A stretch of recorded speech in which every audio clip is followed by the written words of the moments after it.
crise política e a frente ampla. Este é o tema da entrevista com o presidente do PCdoB da Bahia, Davidson Magalhães. Davidson, vamos voltar um pouquinho no tempo. Logo depois de eleito, Bolsonaro foi aos Estados Unidos e, num jantar com lideranças conservadoras, disse que o sentido de seu governo não é construir coisas para o povo brasileiro, mas sim desconstruir. Vamos ouvir o que ele disse. O Brasil não é um terreno aberto onde nós pretendemos construir coisas para o nosso povo. Nós temos que desconstruir muita coisa, desfazer muita coisa, para depois não começarmos a fazer. Obrigado. Bolsonaro está cumprindo o que prometeu. Ele está desconstruindo o país. Essa desconstrução se dá na cultura, desconstrução se dá na saúde, a desconstrução se dá na educação, na política de ciência e tecnologia, na economia. O Brasil, em 2019, cresceu 1,1%, portanto, um PIB minúsculo. E agora, com a chegada da pandemia, ele dá uma demonstração do caos que quer criar. Todos os chefes de Estado do mundo, com raras exceções, lideraram seus países no combate à pandemia, com isolamento social, com medidas de ampliação dos leitos hospitalares, dos kits de teste do coronavírus. O Brasil não teve nada disso. Aliás, o chefe do governo federal, o senhor Bolsonaro, incentivou o fim do isolamento social.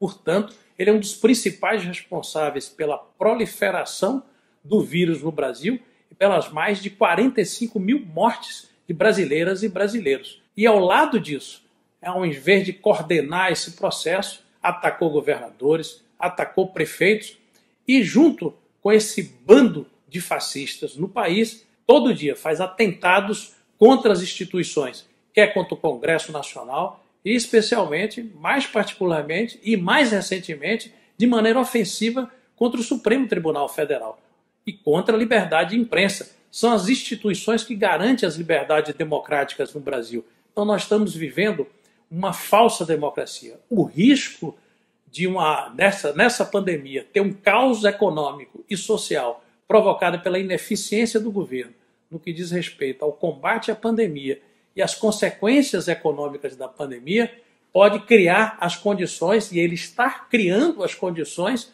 para, nessa convulsão social, provocar um golpe, um autogolpe, para ele perpetuar um governo arbitrário, autoritário.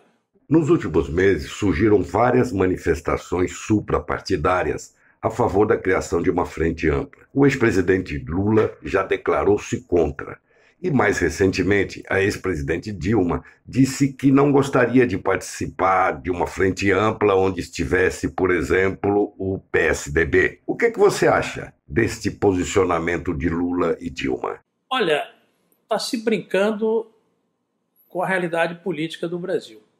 Parece que a história recente não deixou nenhum aprendizado. Não é uma força de direita que chegou ao poder.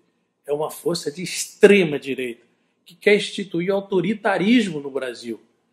E Churchill, Winston Churchill, líder inglês durante a Segunda Guerra Mundial, na luta contra o nazismo e na luta contra o fascismo, ele dizia: o pior do que lutar com aliados é não ter aliados para lutar. Na situação do Brasil, e a experiência internacional nos deixa um legado muito importante. A luta contra o fascismo exige uma frente política ampla.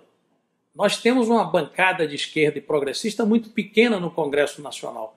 Nós saímos derrotados das eleições. Claro que saímos derrotados por um contexto de um golpe institucional.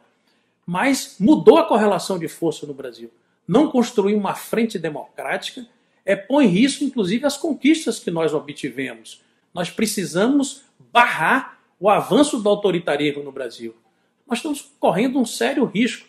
E brincar com esse risco, historicamente, nos deixou um legado muito ruim. Foi assim que aconteceu na Europa, na Itália, na Alemanha. A vitória de Trump foi assim, a vitória de Bolsonaro foi assim, diferente do que aconteceu na Argentina, que teve a interpretação correta sobre as dificuldades e a nova correlação de forças. A Kirchner saiu candidata a vice, manteve em torno dela uma frente política ampla e conseguiu ganhar a eleição. A interpretação daqueles que, nesse momento, tentam tirar pessoas da frente ampla sobre o argumento de terem participado do golpe, é um outro contexto. Se a realidade muda e nós continuamos com as mesmas posições e com a mesma correlação de força, analisando a realidade com a correlação de força passada, isso vai nos levar a um isolamento e uma derrota.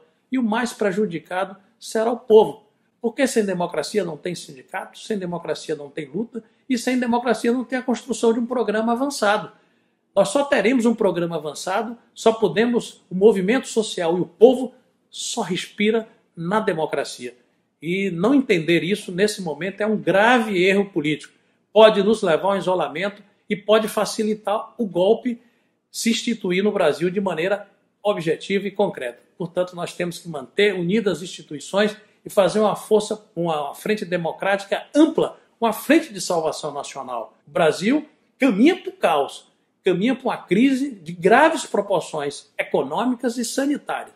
E nós precisamos de ter todos os democratas, indiferente da sua posição ideológica, mas que sejam democratas, que defendam o funcionamento das instituições, que defendam a liberdade de imprensa. Isso é fundamental para nós barrarmos o autoritarismo e derrotarmos Bolsonaro no Brasil.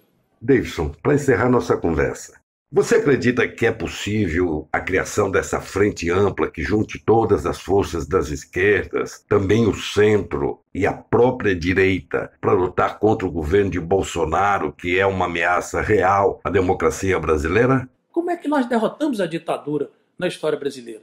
Nós derrotamos a ditadura quando conseguimos formar uma frente ampla, que todos subiram no palanque, inclusive ex-arenistas. A luta pela anistia ampla, geral e restrita no Brasil, o grande condutor dessa luta no Brasil, o grande personagem, foi Teotônio Vilela, que era um ex-senador da Arena. Portanto, não compreender a complexidade do momento que nós vivemos. Sabotar essa frente política ampla com um discurso do purismo, com um discurso de só nos aliarmos com aqueles que foram contra o golpe, ou que apenas aqueles que defendem uma política avançada do ponto de vista econômico e social para o Brasil, significa privar os trabalhadores daquele principal instrumento que ele tem para a sua emancipação, que é ter a democracia para melhor se organizar. Então nós precisamos tirar lições da história. Aliás, a grande lição que vem das últimas eleições, inclusive, que foi a vitória da esquerda no Nordeste. Isso só foi possível por frentes políticas amplas. Por exemplo, na Bahia. Na Bahia não só tem a esquerda. Na vitória do governador Rui Costa. Foi uma frente política que foi construída desde o ex-governador e hoje senador Jacques Wagner. Foi uma frente política ampla, composta por amplos setores. Frente política ampla. Necessidade do momento. Derrotar o autoritarismo que avança no Brasil. Não tenhamos dúvida. Está em marcha um golpe que só será barrado com a frente política ampla e de salvação nacional. Todos que quiserem vir para essa frente para derrotar o bolsonarismo e a extrema-direita no Brasil é bem-vindo. Voltando a Churchill, pior do que lutar com aliados é não ter aliados para lutar.